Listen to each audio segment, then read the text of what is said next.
Hi there, I'm Jen Novotny. Thanks very much for inviting me to speak today. I'm going to share my screen, so if you just bear with me for one moment, I will get the slideshow up.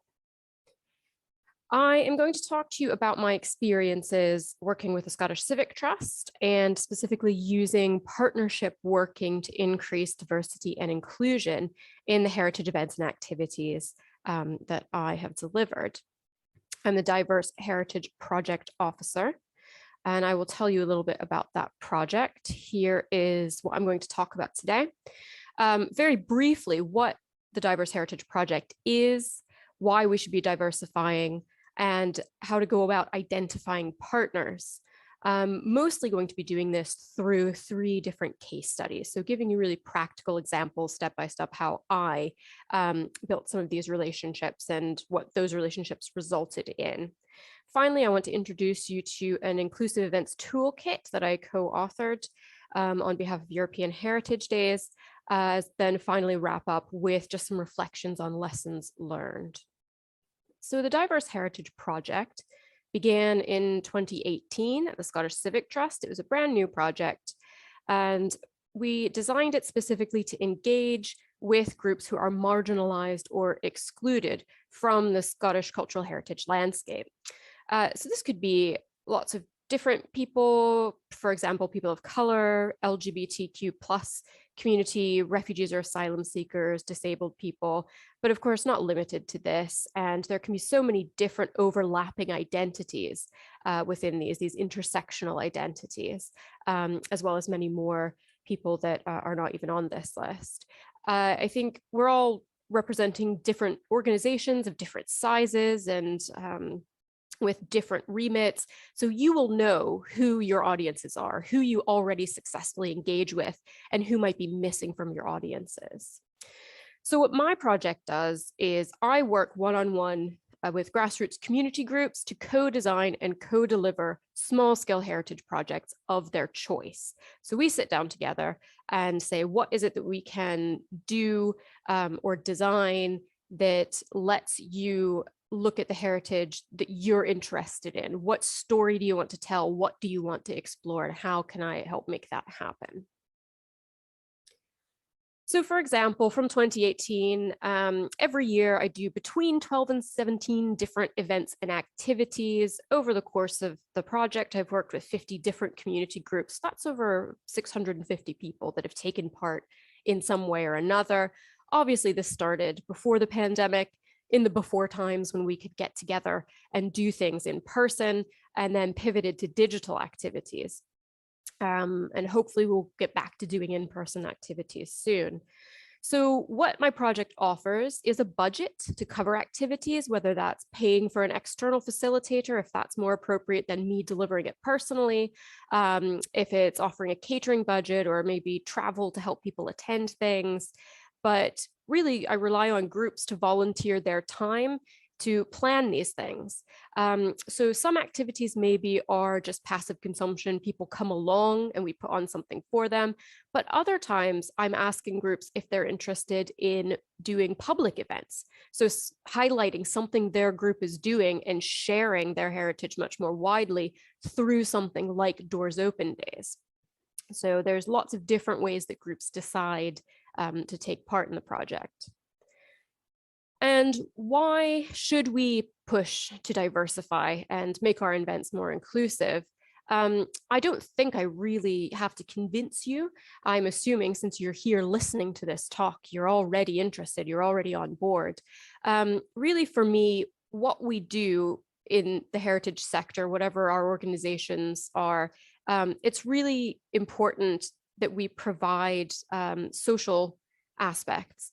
It's what's happening in and around our spaces and places that are really important. So it's not just maybe the properties that you're in charge of or the objects or collections that you look after. Actually, it's the way that we interact with people inside these environments or with these objects. And it's the spaces that we are creating for people to explore and learn. So also the stories and memories that we record and share should be as diverse as possible to reflect the reality of Scotland. Scotland is richly diverse, and we have gaps from the past where people seem to be missing from the record. And it's just that they're not being recorded.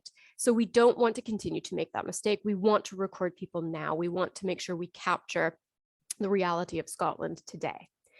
And of course, the more people that participate in creating these spaces and places, these stories that we are telling and recording for the future, the better off we all are. The better off we represent all of the members of our community, and the better off everybody feels when we're all interested and heritage is relevant to all of us, and we all have an interest in looking after it better.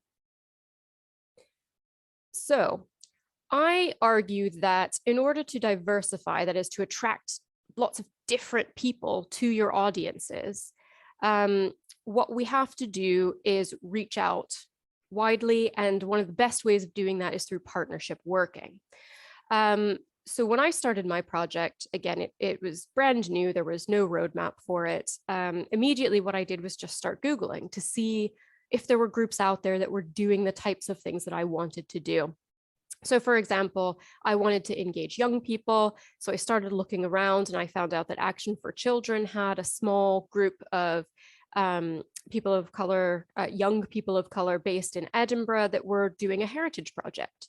So I just sent an email to the contact that was listed on that webpage and said, your project sounds amazing. Is there any way that I can augment it? Is there anything I can do to add additional support? Is there anything I can offer you? It's very useful to ask colleagues. They maybe have come across groups or have built relationships that they're able to refer you to.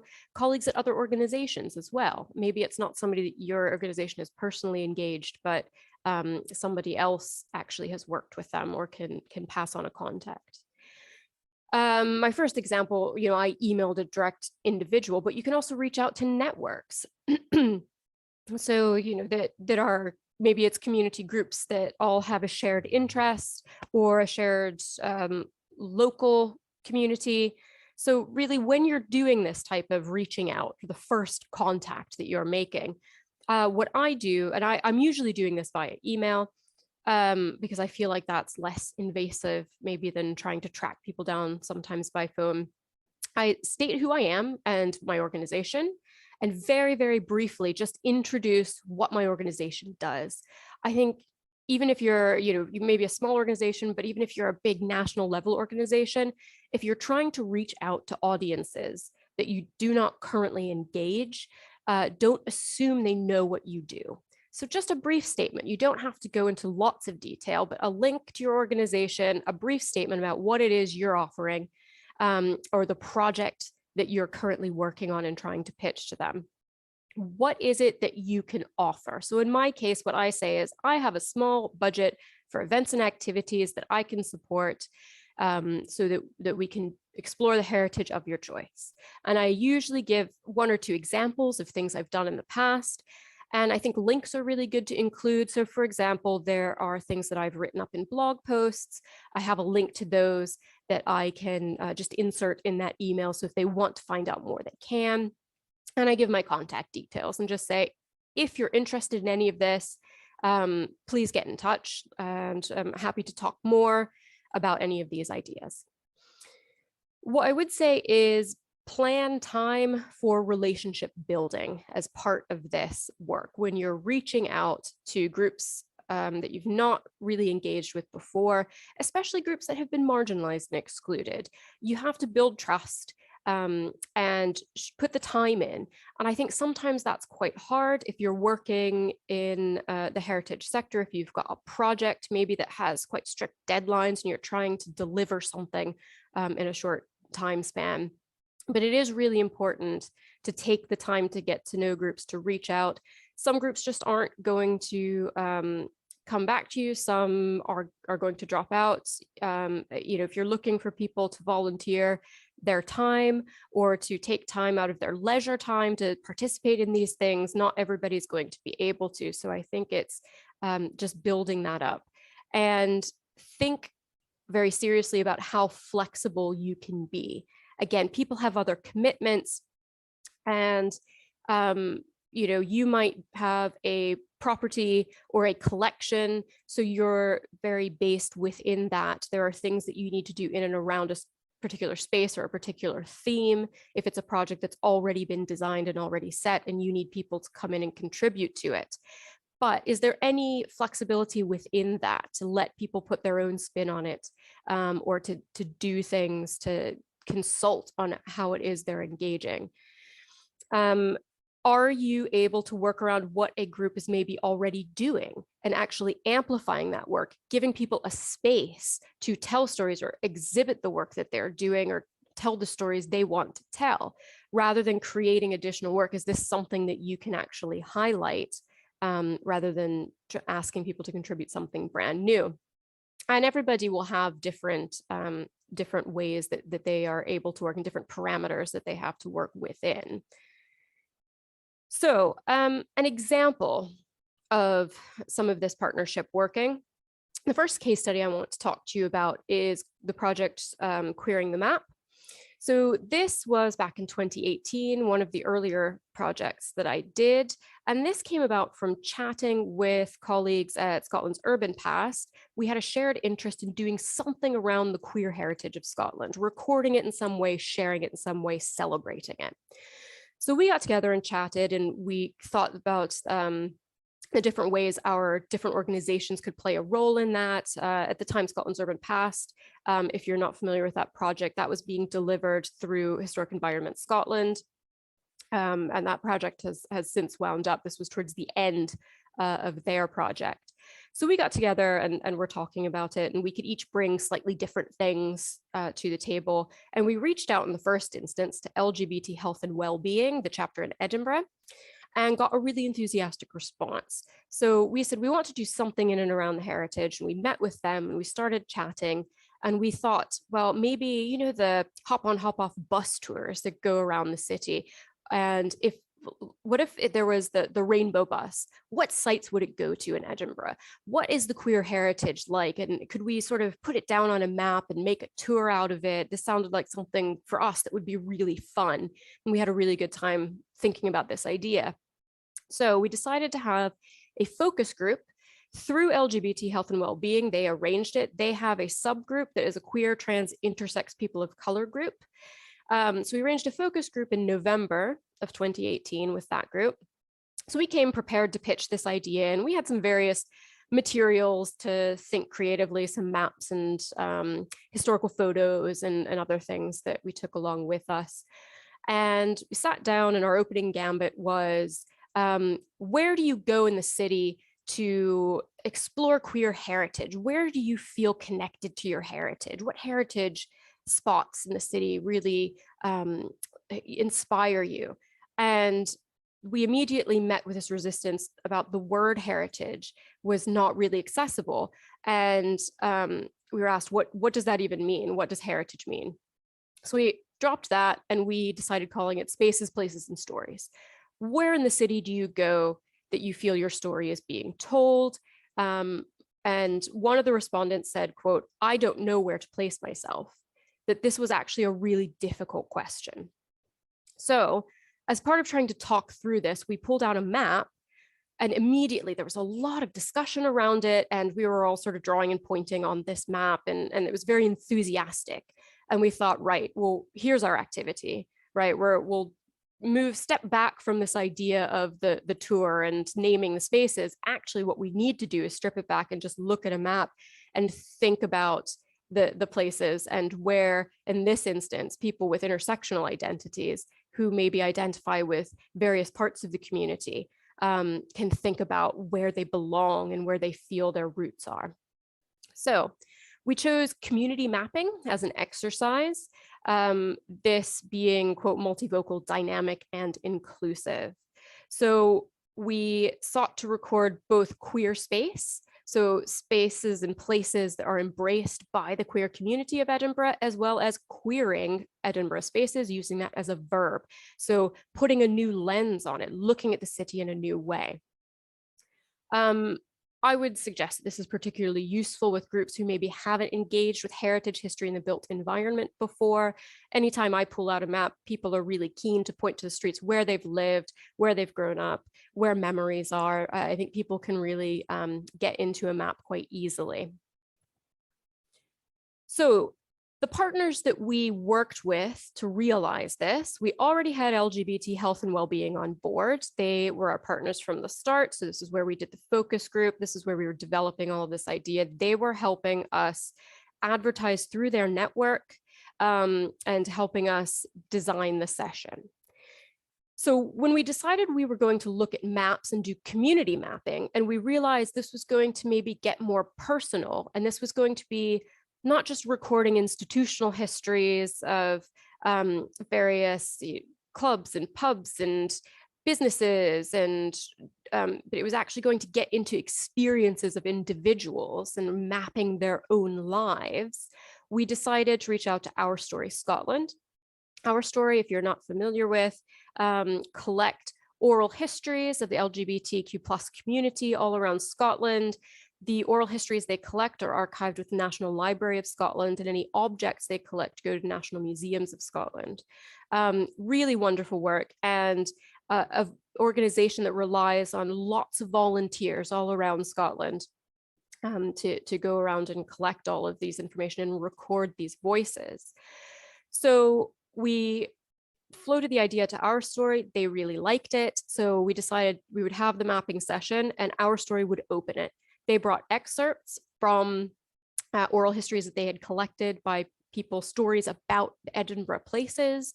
They opened the session. So we were trying to situate people in this idea that your personal heritage is part of the wider shared heritage of Scotland. Recording this history is really important. Our Story did a wonderful job at setting the tone. And then they also had recording forms there. So throughout the day, as people were mapping and discussing and telling stories, they could go and fill out a recording sheet and deposit their oral history with Our Story on the day. So on the day, this took place in February 2019 at the City Arts Centre. It was a half-day session and we had about 35 people turn up. And I think everybody had a pretty good time. It was a really nice event. And as we hoped, putting out large A0 size maps and doing pens and markers and some structured exercises, but actually just letting people draw all over the map brought up lots of discussion. It was a very intergenerational audience. So you had young students who were new to the city talking to people in their 70s who had lots of memories all around the city. It was a really nice session. We then subsequently repeated this type of event in different places that took on quite different flavors depending on what groups we worked with. So for example, we did another Queering the Map session in Ayr, which was much more social. It was less about the mapping and much more about representatives of various community groups getting up and introducing themselves and sharing a little bit about themselves. I also delivered a session with Glasgow Disability Alliance. Sorry, here's the map that we made. I should have shown you that first. You can see there's the hand-drawn map that we made in Edinburgh, and then commissioned an artist to do some collage and create an electronic copy of the map, which is on Esri Story Maps, and you can click through all of these different experiences that people had. So a session that we developed for Glasgow Disability Alliance, who has an LGBT subgroup. We did a virtual walking tour of the queer heritage of Glasgow and a mapping session in and around that. And one of the best bits of feedback that I've gotten from an event is this tweet where an attendee said, "That was a great GDA online LGBT group meeting yesterday. Despite only being over the West Coast for a year, it was surprising how many symbols I could add during the Queering the Map session. Met new people and could be a whole person, no ID truncation needed." And I thought that was really great. We created a space where we were sharing heritage, we were sharing personal history and recording those history for future heritage. But actually it was creating a social space where people could come and just be themselves and not try splitting their identity between all the different facets and trying to put themselves into a specific box. This is somewhere you could just be yourself and share that self with other people. The second case study I want to talk to you about that was dependent on partnership working was Tours and Translation. This was in September in 2019 as part of the Doors Open Days 30th anniversary. This was an idea originally developed with Refugee Survival Trust and met with them saying, this is what I do. Is there any way we could work together? What might your service users like? Is there some sort of heritage project, or is there an activity? Could we take them somewhere? What would they like to do?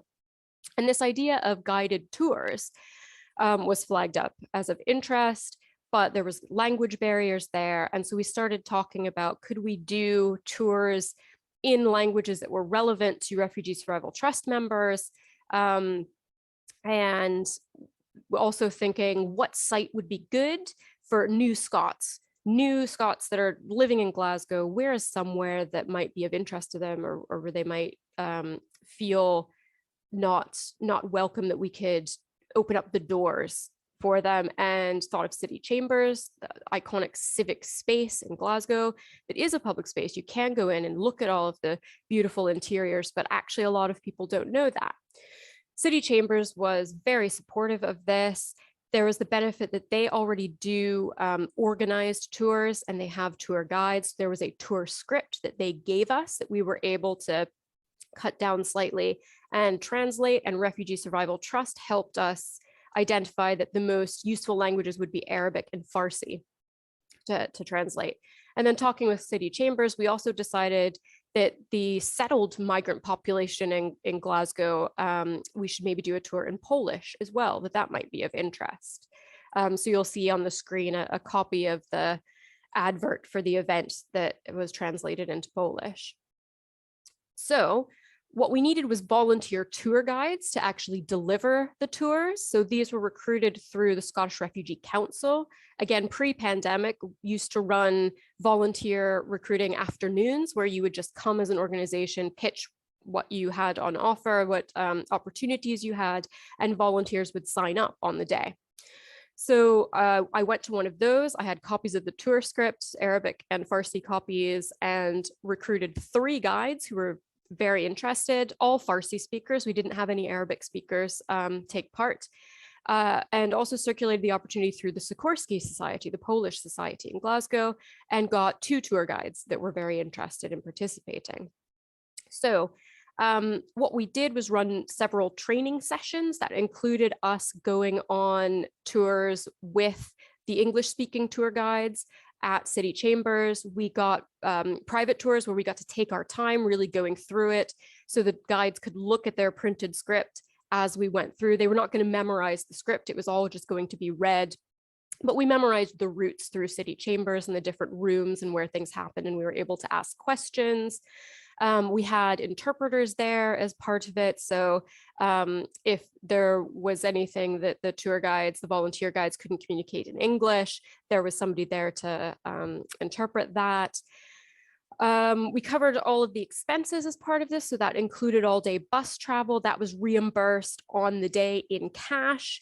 And we also covered lunch expenses for the training sessions and the days that guides were going to give tours.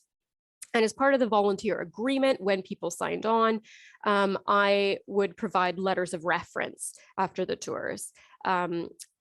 So we had 4 different tours across 2 days. We had 2 Farsi tours and 2 Polish tours. So we had one day that was the Farsi day and one day was Polish day. And I would say one of the Farsi tours, we got no one turning up. So we were slightly disappointed until we realized that we could do actually a little bit of social media. And Razi she was one of our guides. Oops, that's not going to work. Sorry. I have a video there. This is the typical Zoom session. There's a little video clip of the council chamber in Glasgow City Chambers, and she's narrated it in Farsi and has done a really nice sort of panoramic view of it and is explaining it. And so even though nobody was on the tour that day, we made this little video, put it up on Twitter, and it got loads of interest. So it was really nice. There was still content created from that. So feedback from the sessions included that there was a sense of ownership of the heritage, having this presented to you in your own language, that there were feelings of being included and welcomed, And one of the guests said, I've lived in Glasgow a long time. I had no idea you could go in city chambers. The next time I have family visiting, we're definitely going to go. We're going to go on one of the English tours. This building is amazing. So it was really positive. It was positive from the partners who really appreciated the opportunities for their service users, as well as the volunteers themselves who enjoyed themselves. Despite the tour that got the low turnout, we all still had a really nice time. Finally, I want to talk about working on this project, One Life, Two Cultures, which is ongoing. This is with the African and Caribbean Elders in Scotland, ACEs. I met this group through the West of Scotland Regional Equality Council that does conversation cafes through Roots Scotland, where organizations can come and just meet with a variety of community groups. Community groups can sign up to talk to you for 30-minute sessions. There was even before the pandemic, there was a almost speed dating session where a bunch of organizations turned up and you had sort of 10 minutes to talk to a number of groups. So this was a really good way of linking up with audiences that we wanted to engage. So meeting with this group, and this has been since the pandemic, so this has all been virtual, that we've had meetings, and talking with them in the first instance was saying, so one of the things that I do is try to pull together content for Doors Open Days. Is that something you've heard of before? And one member of the group said, I've definitely heard of it. I've never gone because I feel like, I don't know, just a sense of not belonging at that kind of thing, which is a shame. Obviously we want Doors Open Days to be open to everybody. So said, well, would you consider doing something with me? We'll do a nice activity of your choice, but then actually offer it as part of Doors Open Days. And they were actually really keen on that idea. So this relationship was built over 6 months, largely on Zoom. We would meet probably once a month. I would meet with the chair people. We would go through ideas. They would then take that back to their members to get approval. And what we decided on was an intergenerational storytelling event. And this was going to be part of Doors Open Days in 2021. We just ran it this past September. And we had a professional storyteller there to tell a few stories, but we had storytellers, volunteer storytellers from around the world. So the youngest was 5 and the oldest was 94. And what we did was, for the ACEs members who were volunteering their time to hold this public event and telling their stories, they each had a 5-minute story to tell, either a personal memory, a personal experience, or a folk tale or legend from their culture. We had a catered meal delivered to the ACEs storytellers. This event took place in the evening. So we felt that we were supporting them and thanking them for their contribution. But the session was opened up. It was totally public. It was advertised as part of Doors Open Days. So we had people joining from all, like I said, literally all over the world. We're working on editing the video clips, so that's something ACEs can use. They're getting a new website and they can put some of these clips up on there. And it is part of an ongoing project where ACEs wants to record these oral histories formally and turn it into a print publication. So I just want to mention briefly, and I've got a link here and we can circulate the link as well, a toolkit that we developed, colleagues and I, on behalf of European Heritage Days. And this was paid for by the Council of Europe, on 8 different themes for making heritage events more inclusive and thus diversifying your audiences. So there's, these are all standalone. You can download them or you can download the whole package. So there's working together with groups, which has some of the tips and some of the stories I've shared with you here. There's also a whole section on working with volunteers. So there's some overlap there, as well as other topics: budgeting for inclusion, choosing a venue, reflecting on inclusion, addressing barriers, co-creating events, and finally, how you evaluate these types of things. So these are what the sections look like. They're only a few pages long. This is the second theme, working with volunteers. And the case study that's presented here is that tours and translation, which I've just talked to you about, how to recruit volunteers and how to support volunteers, for example. Here is the theme on working together with groups. And there's an exercise here that you may or may not find useful. And this is thinking about who you already engage with, your closest partners, people that you know about, but you don't engage with already, and how much you know about them, how much in contact you are, and then people you're not in contact with at all. And by physically mapping these, just jotting these down on a piece of paper, maybe that can help you think through your audience and who you want to be reaching out to and who you want to be trying to include in your organizational activities. So you can have a look at that, and it may or may not be helpful, but if you try it out, if you can always send me feedback, because this is a work in progress. This is the first version of this toolkit, and we're very happy to go in and add based on people's experiences and people's feedback.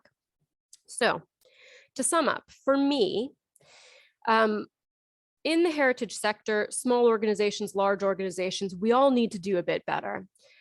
We can do better than just saying, here's an opportunity, it's free, come and work with us or come and see this.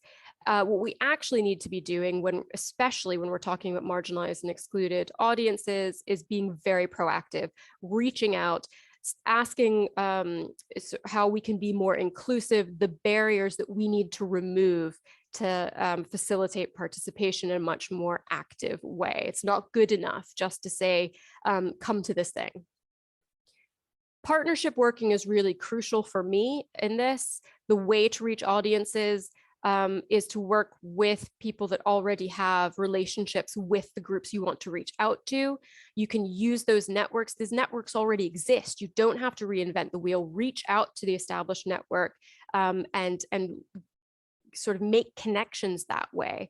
And partnerships are so important. So it's maybe partnering with a group, an organization that is a big voluntary organization. So like Our Story Scotland that we partnered with, or maybe it's a small, really well-defined group like ACEs, but working together is really, really helpful if you're trying to diversify. I would say ask what groups need, ask what people need in order to participate, and listen to what they say. And I think it is important to have a budget. It doesn't have to be a massive budget, but having a budget to be able to cover travel costs. Sometimes really simple things like that can make a big difference in opening up participation. So thank you very much for the opportunity to speak to you. I can't be more emphatic about how important partnership working has been for my project. And I've got lots of other examples. If anybody wants to reach out or chat, please do not hesitate to get in touch.